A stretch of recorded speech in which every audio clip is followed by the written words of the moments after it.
Let's start the journey to understand autobiography. Through autobiography of Yogi, the journey of uh, Paramhansa Yogananji, and what he is teaching us, masters. So through that, we understand our journey. So let us really feel that connection, that how connection with the Paramahansa Yogananji's energy, who was Mukund, whose name was Mukund, as we came to know in the first chapter in our last session on Monday. So here, the next chapter, he talks about that about his mother and about amulet, a taviz, which he got it from his mother.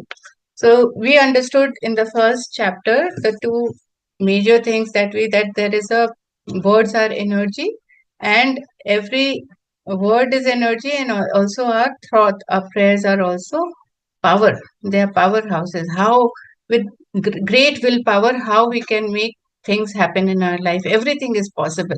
That is what he, through the kite example, how the kites came to him, the two kites which he prayed about for, and just he was just 8 years around that, and his sister Uma was along with him, and how in playfulness they just tells each other that I can make it happen.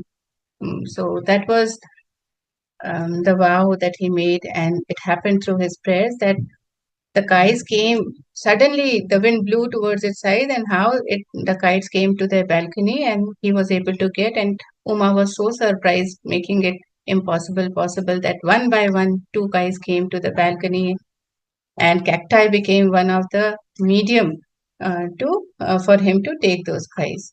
And then there was an example about how he had on through his power of words. We saw that there on the arm, how he had this wound which came up, and then he said that that will become double on the Uma's hand, his sister, and another time he was just applying the balm which sister was applying, and he said even he will get it, and next day he also gets it.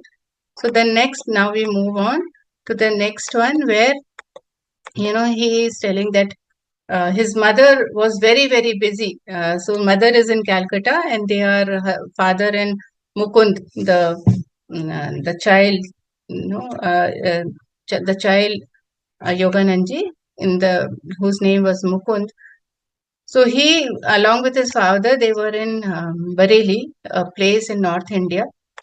And mother was, who was in Calcutta, was preparing for his elder brother's marriage.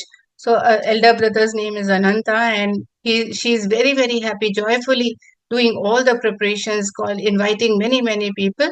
And that's when she's feeling, the thought in Indian sentiments is that the continuity of the family will be with the elder son. So elder son is Ananta, and she's looking forward for this marriage and making it divine and very large preparations, because the mother also, as we understood in the first chapter, she is very spiritual, and Lahari Masheji had given them Kriya Diksha, and we understood how they got the Diksha.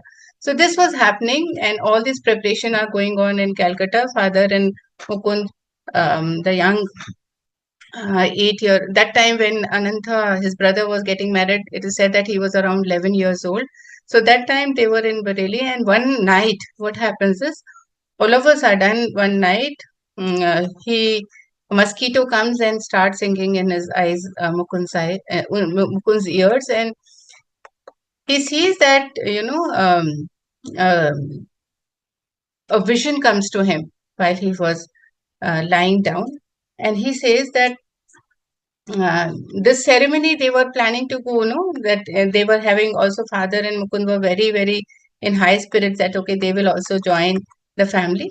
But that time, all of a sudden, when he was sleeping, when this vision comes to him, he says that a flash of light comes in, and he says that a whisper says in his eyes that uh, come fast to Calcutta, take the next train and come. And this is his mother's voice, and he says to, while he says, he awakens his father, and the voice says that awaken your father. And this was just a whisper, the mother's whisper. He can hear that mother is telling, who was in Calcutta. This is all he is having a vision while he is dreaming. And mother is telling, awaken your father and take the next available train at 4 o'clock, which will be there. This very clear message. And rush to Calcutta, because otherwise, if you're not coming, you will see me vanished. So then, when he all of a sudden with this vision, he opens his eyes and start awakening his father, who was lying just beside him, and says that that this is the dream I have seen, this is the vision if I have seen, and he starts sobbing. He starts sobbing, and his tone where he is telling his father was also very very in the sobbed manner. He could see that fatal tiding of his mother. But father, who always with him, by nature, was that he always did not agree in the first time, and second, third time it used to take for him to agree about anything. So that day also he feels that this was a hallucination which is happening to you. This was his characteristics. Okay, so he says that no, this is just a hallucination. You just sleep. Nothing has happened to your mother. She's all fine, and we'll see tomorrow. Next morning, when they wake up, there is a telegram which comes in. And he says that mother dangerously ill, marriage postponed, come at once. So marriage, all the preparations which were there, all were postponed all of a sudden because of the mother's illness. When this happens, then the young Mukund says that, father, if you're not coming, I will never, never, ever forgive you if you're not starting now. Because the father feels that this is a hallucination which was happening. And now when the telegram comes, he also becomes serious, and they take the next train and then go to Calcutta. Since he was in railways, he could, it was easy for them for just to take any train which was ever available because they have a pass. So they both take the train and reaches the Calcutta. But when he goes there, he sees that mother had already passed away. So Mukund, he feels shattered that time. So, uh, that time, as we understand from this, that he was just 11 years old, very, very child, he's just growing up child. So you can all imagine, when we look back, sometimes we have a habit of telling that, oh, this happened in my life when I was small child, this happened. But all those things strengthen our path. They are meant for us to grow in spirituality. And that exactly happened to Mukund, who was in that growing age. And this was the sudden thing which happened where his mother passed away. So with this storming, all this, he felt shattered. And this, he was not able to reconcile with this loss. He was not able to accept it, all this. And one time, after a few years, what happened is that when he started, he wanted to see his mother, he wanted to connect with her, and always felt that how, even in the divinity, wherever she is gone, he should be able to connect with him. So he started meditating, and while he was meditating one day, he saw that Divine Mother appeared to him. Divine Mother, Jagan Mata, appeared to him, and she says to him that all this while, in the form of your mother, I was watching over thee. It is I who have watched over thee, life after life. From your so many lives, I have been there as your mother. In various forms, I have come. I have been watching over thee. In the tenderness of many mothers, I have come. And she says, see my gaze, the two black eyes, the lost beautiful eyes thou seekest. She says, you look in my eyes, which you're seeking, those are my eyes. You see in my eyes, the lost beautiful eyes are my eyes. So I have been watching over you. I have never left you. I have been there with you life after life. This was very calming to him, very, very calming. And from that day, he started seeking Jaganmata in his life. Every time, there are many incidences, we will discuss that later, which comes that how he started seeking Jaganmata, the Divine Mother, in his life from this incident. And he always felt the presence of his own mother in her eyes. So after sometimes when they return back, all the ceremony gets over of his mother, and this is the little incidents which I have told you about Jagannatha, the Divine Mother who appeared, was after some years, but he is telling it in between that, okay, how I came out of that grief and how I started reconciling with myself over the loss of my mother, knowing that Jagannatha has always been my mother. So when after all the ceremonies happens in Bareilly, they come back to in Calcutta. They come to back to Bareilly, where his father was posted, a place in North India where he grew up, and now the ashram is also getting built up. So there was a tree where they had this house, which was given by the railways. A parijat tree, a shioli tree was there, and he always connected himself to that tree. Whenever he felt low, whenever he felt like talking to someone, he used to go to that shioli tree, the parijat tree, and sit in the shade of that tree, connecting himself to that tree, and talking, feeling oneness, as if he's holding and holding his mother's hand. He's hugging his mother. That is how he felt with the shioli tree, the parijat tree, which was there. And then, if his tears are rolling there, he used to sit under that tree, just cry. So he says, I often observed a strange, otherworldly light emerging from the dawn. Intense pang of longing for God assailed me. I felt powerfully drawn to the Himalayas. So while he was used to sit under this tree, he used to feel that something is there which is calling him to Himalayas. He always, his heart felt that there is a light, bright light, which is coming, emerging from early morning, and from that a different light used to come, and he felt like calling, a calling from the God, which was telling him to come to Himalayas. So one day, he says that he felt like running away. So there was his cousin who used to stay there. And he used to travel to Himalayas and he used to come and tell the tales of this Himalayan mountains, about yogis and swamis he met while there. So this made him more encouraged. This is also a divine plan. There is a cousin who's already connected to the holy hills, the Himalayas, who used to go very often to the mountain, come and tell the stories of yogis and swamis.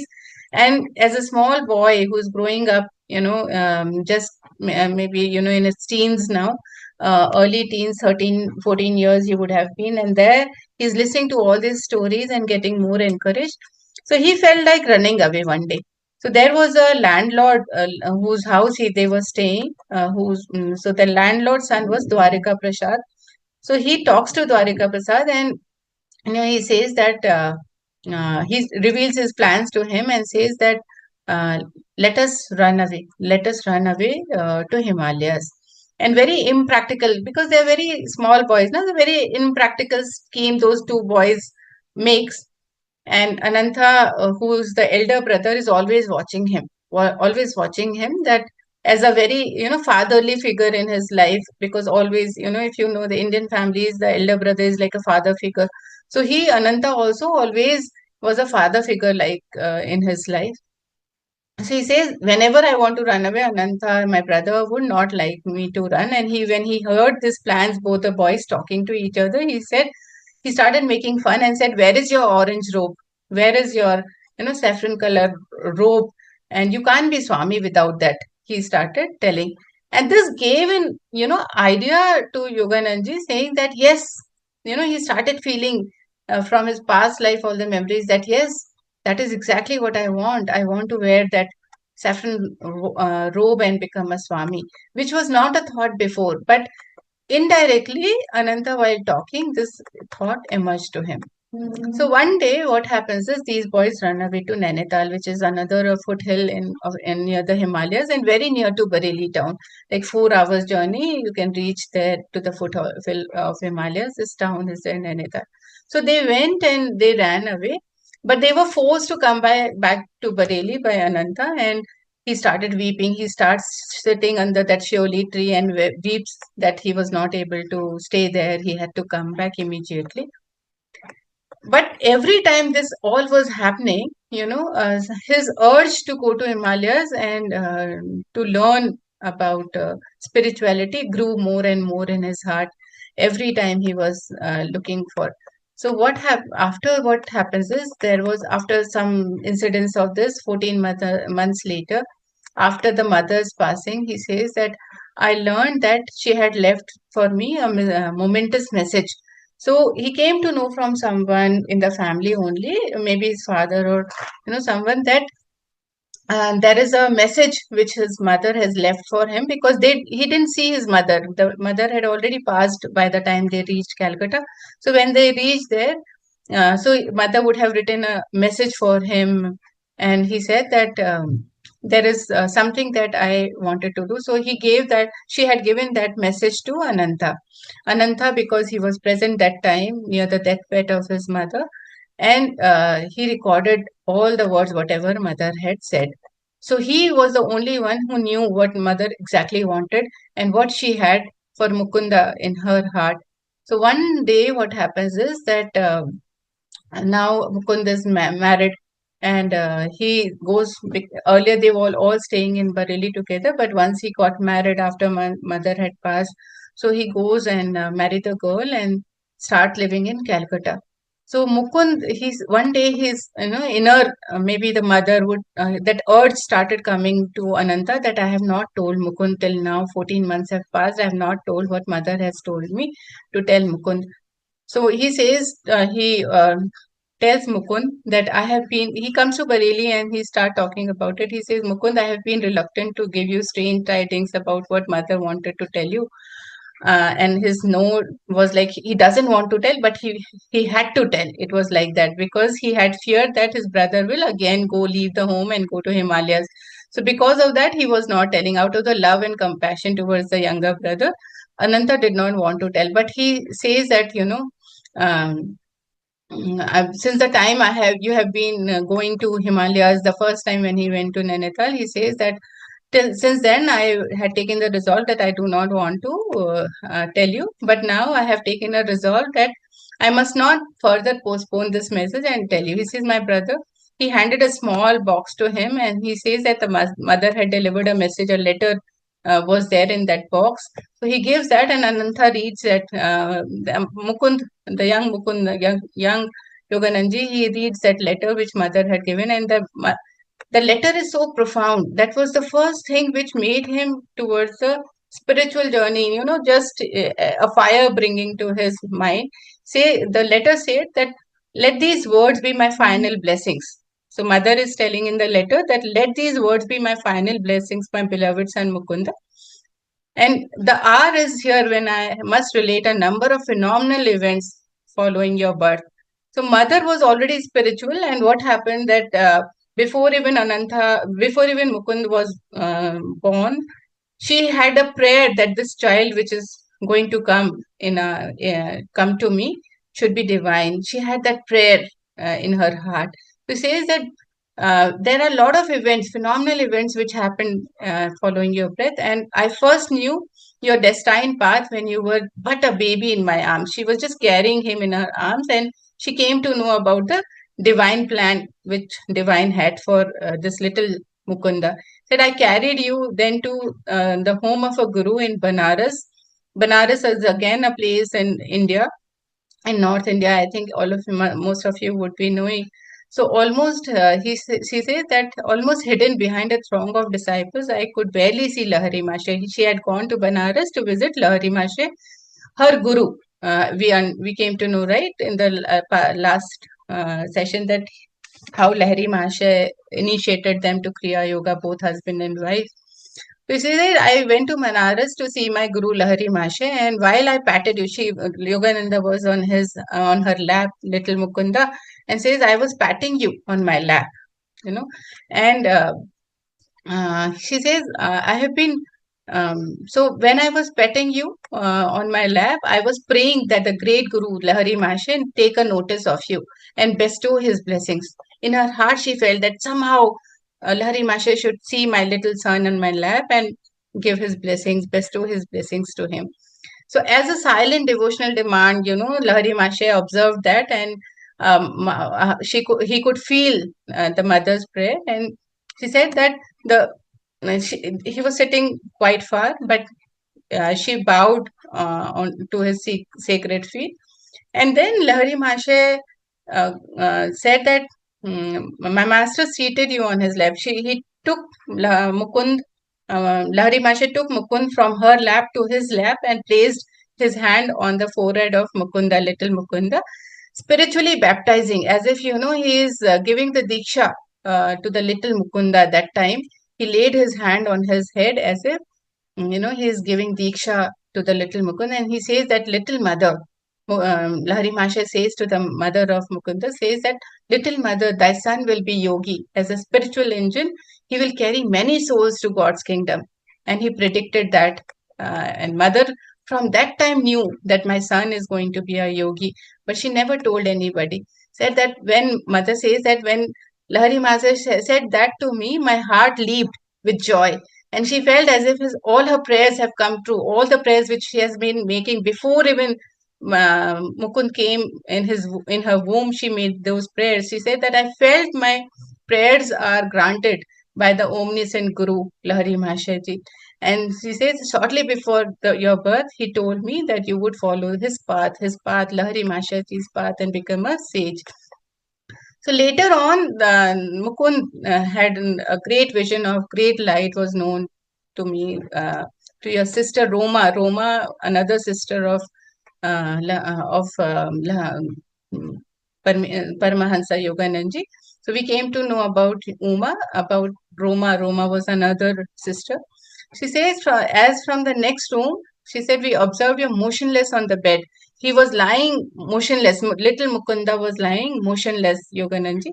And he said, but as he was lying on the bed, Yogananji, the little Mukund, his face was illuminated. And the both Roma and mother could see that how divine the face was looking of Yogananda, a very small baby who was lying on the bed. And says your voice rang with the iron resolve as if you spoke to the going to Himalayas in quest of divine. Even a baby had that quest of going to Himalayas, and he was as if he's talking to divine and connected it to the divine that I have that iron resolve that I want to come to the Himalayas. That was what mother felt when he was a small baby lying on the bed. So these things, he said, in these ways, dear son, I came to know that your road lies far from worldly ambitions. The most singular event, he says, is that confirmation of an event which now implies my deathbed mercy. He says that now I confirm that you are meant for that path. And then she reveals another incident in that letter, says that while they were in Lahore, after Bareilly, his father was transferred to Lahore, a place in Punjab now in Pakistan. So he says that we were in Lahore, and my servant came running when a sadhu had come to our door, and he says that I want to see the mother of Mukunda. That sage did not say that I want to see so and so as a mother's name, but that sage said I want to see the mother of Mukunda, not any other child. So when these words stuck to, when servant told that, then mother felt that, it is these words were very different because Mukunda was a small child and somebody relating and calling like that. He says, I bowed at his feet, the sage who had come, and I understood that this man who has come is a true man of God. He has been sent by God. And then the sage who had come to their door says, uh, talks to her and says, Mother, the great master wish you to know that your stay on earth will not be long. And she knew that I'm going to go away now. She already knew before she left her body.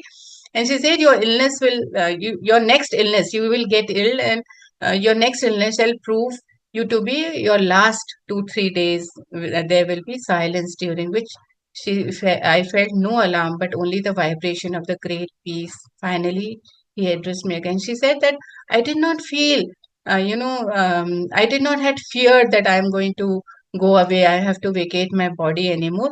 But I felt a sense of peace within me that, okay, now the call has come and I am going to go. So mother is telling like that in the letter that when Sage told me, I felt peace. So she says, and so that sage had told him that you are a custodian of a silver amulet. You have already, as a astral body, you are a custodian of the silver amulet. So astrally, she had that silver amulet with her, and she says, "I will not give." He says that I will not give it to you today. The sage says, "I will not give it to you today because it is a talisman and will materialize in your hand." So tomorrow when you will meditate, it will itself come and materialize in your hand to demonstrate the truth. If I give you now, you will feel that, I am just so and so and may not feel truth. But when you meditate, it will come in your hand automatically, divine energy, the talisman will come to your hand, that amulet. So she says that she was already on the deathbed and said, you must, when you will be on your deathbed, when you will be on your last moment, he tells the mother, then you tell your eldest son to keep this amulet, that taviz, which you normally people wear on the upper arm, and they tie it on the upper arm. So like that, it was the amulet, the taviz. And it says that for 1 year, Ananta should keep with him, and after that, he should give it to Mukunda.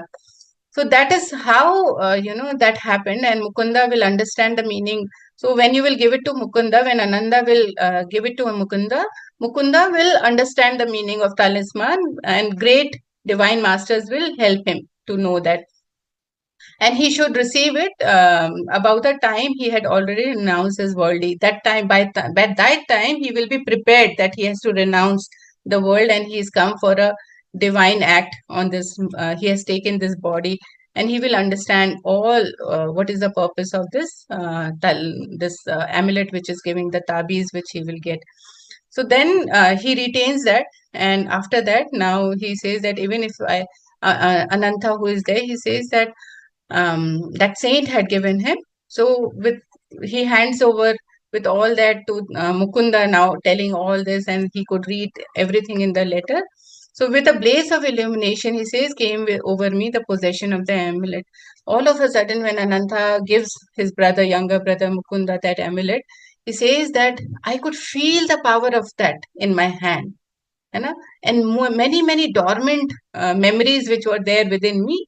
As soon as I got that from my brother, that memories awakened. I could understand, I could recall all my birth as I received that. And that amulet had Sanskrit characters on this. There was some, shloka was written on that, kind of some mantra was there on that. She says that that talisman, that was a talisman wordings which were written there. And as he received it, his life started opening up towards the spirituality. And he says the further significance of that was that indeed one does not reveal fully the heart of an amulet. He says, I cannot reveal what all was there, but I can just tell you that that was the time where all the memories started unfolding. My lifetime, life after life, whichever I had, life from my previous birth time, I could all started opening up. And he says then after some time, he says that the talisman amulet disappears, which we will come to know later. He says that after the zeal which he had to go towards the Himalayas started getting stronger, and this amulet had given the wings to it. Now he wanted it to, the desire grew much, much, much, much more in his heart. So that is how, the journey of the young Mukunda to become the Paramahansa Yogananda began. And that all did not happen. It happened in many things. How our divine masters, we say astral masters help us in this journey. And we could feel, we can relate yourself also that how in your journey there would have been so many incidences which you would have overlooked it, but they happened. And today we all are there on this journey because of those small incidences, which was nothing but divine helping us to come to the way which we had planned before our birth, because of what we are here. So unlocking all that realities in our life. Then there is I'll just take another 5 minutes to, just tell about a saint who had told two bodies. So after, once what happened, this urge to go to Himalayas was there. But then master says that, Paramahansa Yogananji, the master, he says that once I was talking to my father, and he says that I promised, my father said that, okay, you keep, that urge which is there to inside you to go to the Himalayas. He says, I promised my father that I will return home. I will not, keep running to the Himalayas. He said, but I need one help. I need a promise from you, father, that I want to go and have a trip to Banaras. I want to, because he had heard so much about Lahari Mashaji. Now he had that urge to go and visit Lahari Mashaji's Samadhi, which is there in Banaras, because Lahari Mashaji, by then he had vacated his body. So he was in energy form anywhere. He was omnipresent, but he wanted to go and be in that energy which is there in his home in Banaras. So father agrees, and he says he permitted the little boy Mukunda, who was in his teens now, and he said that you can go and visit, go to the city and visit, pay this pilgrimage. And he arranges for the train pass, and he says that you can go. So one of his other friend goes with him, who accompanies Mukunda, and they go to Banaras. So the father, before he started, had given him a letter, two letters to him, and said that you go and he says that you will. I have a friend there, Kedarnath Babu. I wanted to meet. I myself wanted to go to Banaras and wanted to meet Kedar Babu, but I have no time right now, and I have his address is lost. So I will, direct you to Swami Prabhananji, who is also there in Banaras. And that Swami is my brother disciple. He is also a disciple of Lahari Mashaji like me, and he is my brother disciple, Swami Prabhananji. He will help you to visit, go and meet Kedarnath Babu, who I think will be having the address of him. So he handed over these letters, and then these two boys starts making their journey to Banaras, and that is where he reaches his residence of Swami Prabhananji. Before even he can give that, one was the introduction letter about his father, Mukund's father had given to him about his introduction, that okay, he's so and so, my son, I am, and he will just tell you that okay, he will help you with this letter. So he says that before even I could hand over that introduction letter about myself to Swami Prabhananji, as I opened the door, as if he was waiting for me, Swami Prabhananji, he already knew that he is going to come, and he addresses him like Baba Anand. Baba is a small child addressing a small and child. So that is how he said, Baba Anand, welcome. He just welcomes, and he feels that voice was so warm and so uh, uh, heartfelt, no, that he felt that um, he had so much of love, Swami Prabhananji, and he already was waiting for him. So he says, I've knelt down and touched his feet. Then he says, are you Swami Prabhananji? Mukund asked him, are you Swami Prabhananji?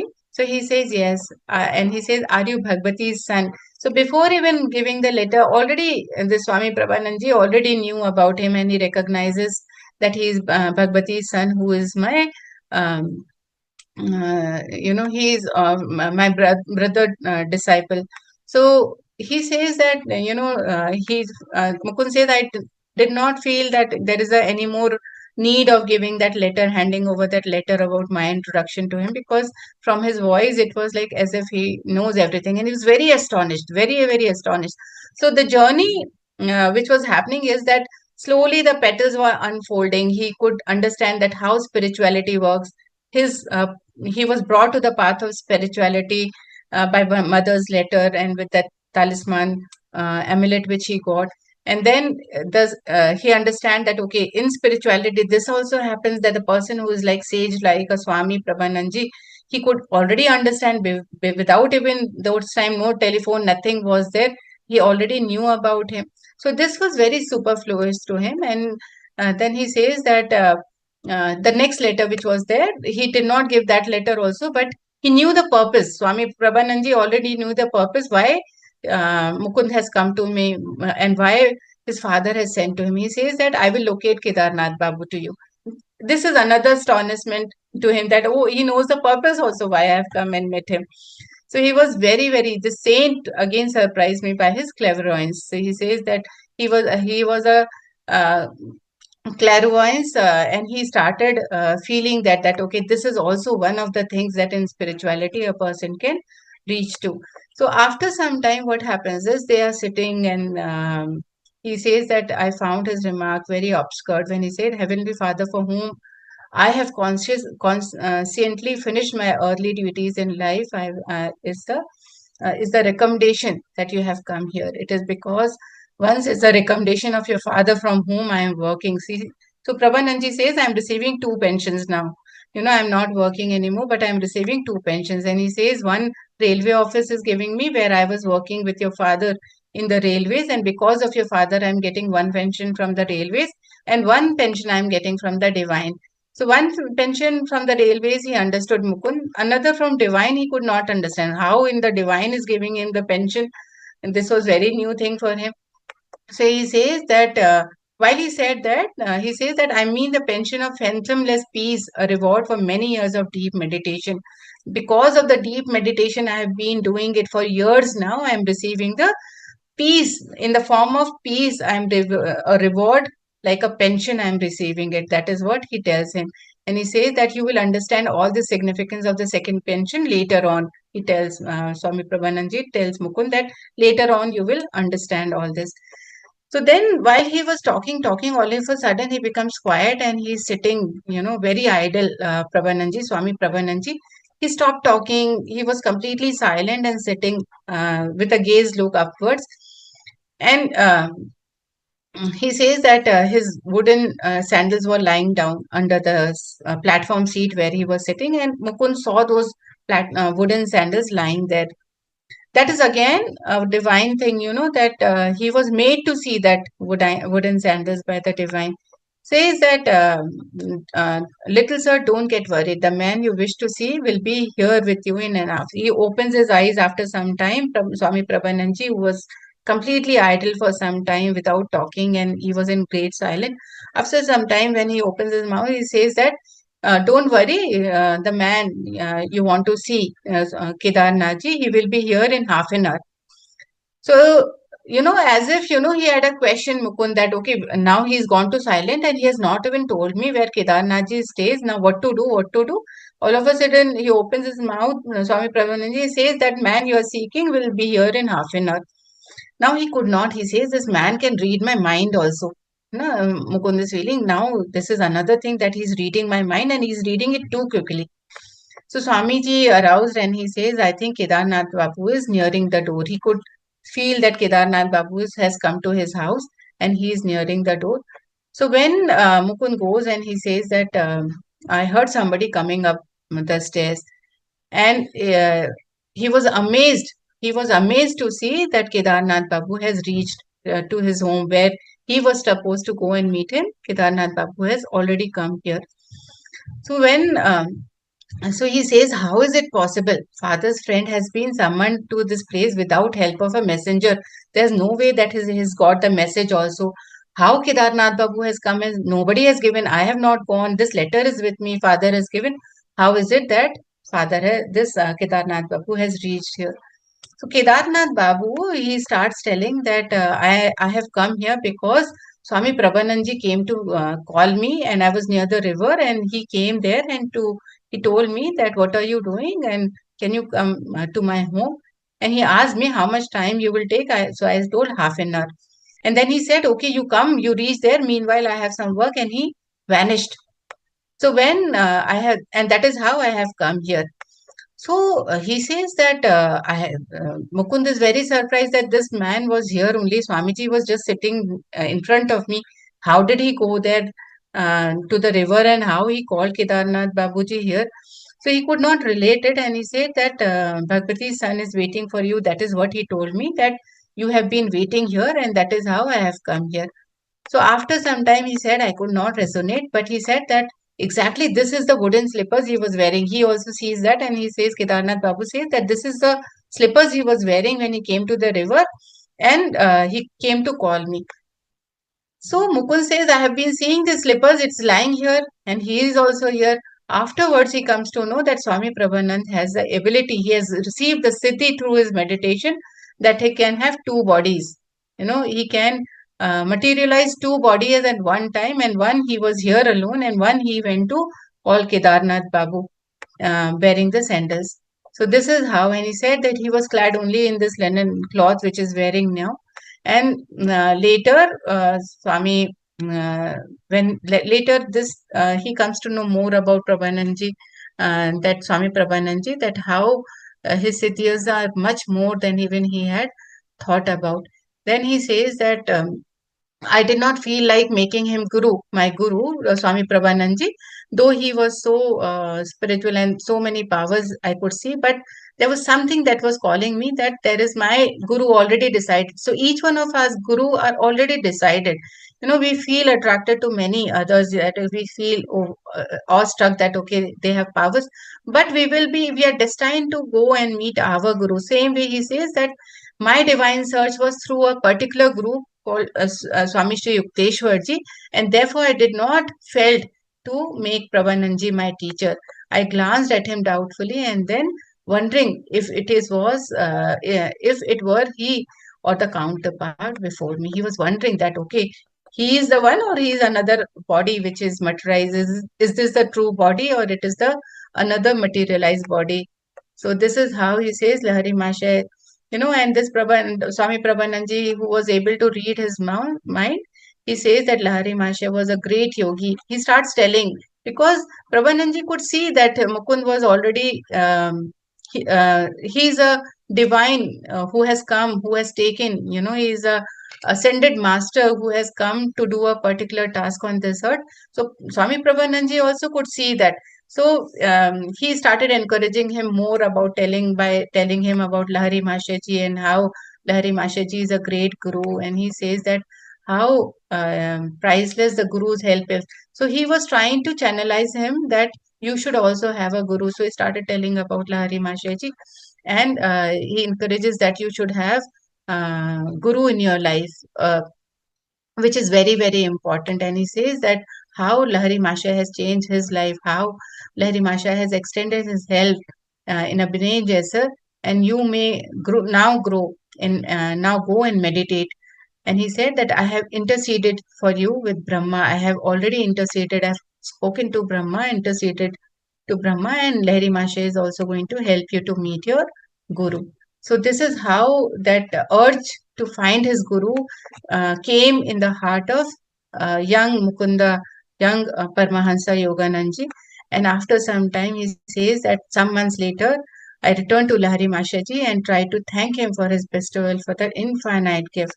And this divine Guru, he said, I cannot longer work in the office. And that's so, even Swami Prabhananji says that I called Lahari Mashaji, and he felt, okay, he's telling about himself, Swami Prabhananji, that when he was in railway jobs and he was meditating, so he used to meditate for hours and hours, 12 hours, 14 hours, whole night. In the daytime also and he felt that he cannot serve railways anymore, and he felt that he need pension. And Larry Masha had told him, you go and apply for pension. He said, how I will get pension? It's too early. I have not aged. I have not served so much in the railways. He said, no, you go and do it. When he goes, and there is a mistake event which happens, and he starts his pension was sanctioned, and railway started giving him pension and relieved him from his job. So that was a mystical event. His experience, Swami Prabhananji's experience, which he narrates to Mukund, just to encourage him on this spiritual path, masters. So this is how it happened, and he says that I handed over the letter to Kedarnath Babu, which my father had given, and that was something father had told that he can join the railways, which Kedarnath Babu did not want to. So I'll just stop here and thank you all of you. Sorry, 10 minutes more, but thought, okay, in the sequence, if I can just do it. Thank you so much for hearing me and for all the opportunity. Thank you. Thank you, masters. Thank you for listening. Thank you, madam. Yeah. Thank you for beautifully presenting the life story of Paramahansa Yogananda in a graceful words, and for sharing his timeless wisdom, the true power of meditation, and many other profound spiritual truths. So, any other masters, you want to share your experience? You can raise your hand. Thank you so much, Anupam. Thank you so much for the session. Again, you took us back that time. Thank you so much for listening. So well. Thank you so much, Anupam. Thank you so much. And I'm waiting for tomorrow's session. Yeah. Thank you. So slowly the petals get unfolded in our lives, right? You can feel that how things happen. I related to so many things from this book, in our own life. Thank you, Masters. Anybody else want to share their experience, similar experience, how you feel, listening to this?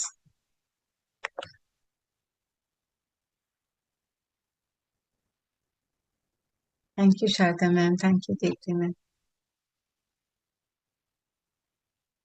Shraddha ji. Thank you.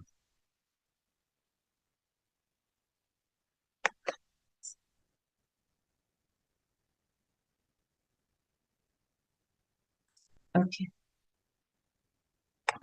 So we'll go ahead and understand more things from Yoganandaji's life. What made Mukund to Paramahansa Yogananda? What made him, how his life journey grew from a young Mukunda, from a baby Mukunda, where, he grew up and how he became Yogi, how he became Paramahansa Yogananda. It's a beautiful journey, Masters, and a journey of all of you. So we'll conclude here today's session with Brahm Rishi Pitamaji's remembering him once again, and the divine, how he became, again, how he, Pitama Patriji, how he became Brahm Rishi Pitama Patriji is also a journey. He was an engineer and how he came to this path, and today we are so many enlightened. So, same way, Masters, we never know what unfolds in our life. Look forward for it. Keep watching in your life. So, we'll just close this session by prayer. Om Sarve Jana Sukhino Bhavantu. Sarve Santu Niramaya. Sarve Bhadrani Pashyantu. Ma Kashyat Dukha Bhave. May there be peace in every heart, the joy, the love, the divine love open up everybody's heart. And may everybody be in oneness with the divine, oneness with the entire universe. With this prayer, thank you so much, everybody. Thank you to Divine Gurus, Mahavatar Babaji, and the Param Guru Mandli. Thank you so much, all of you.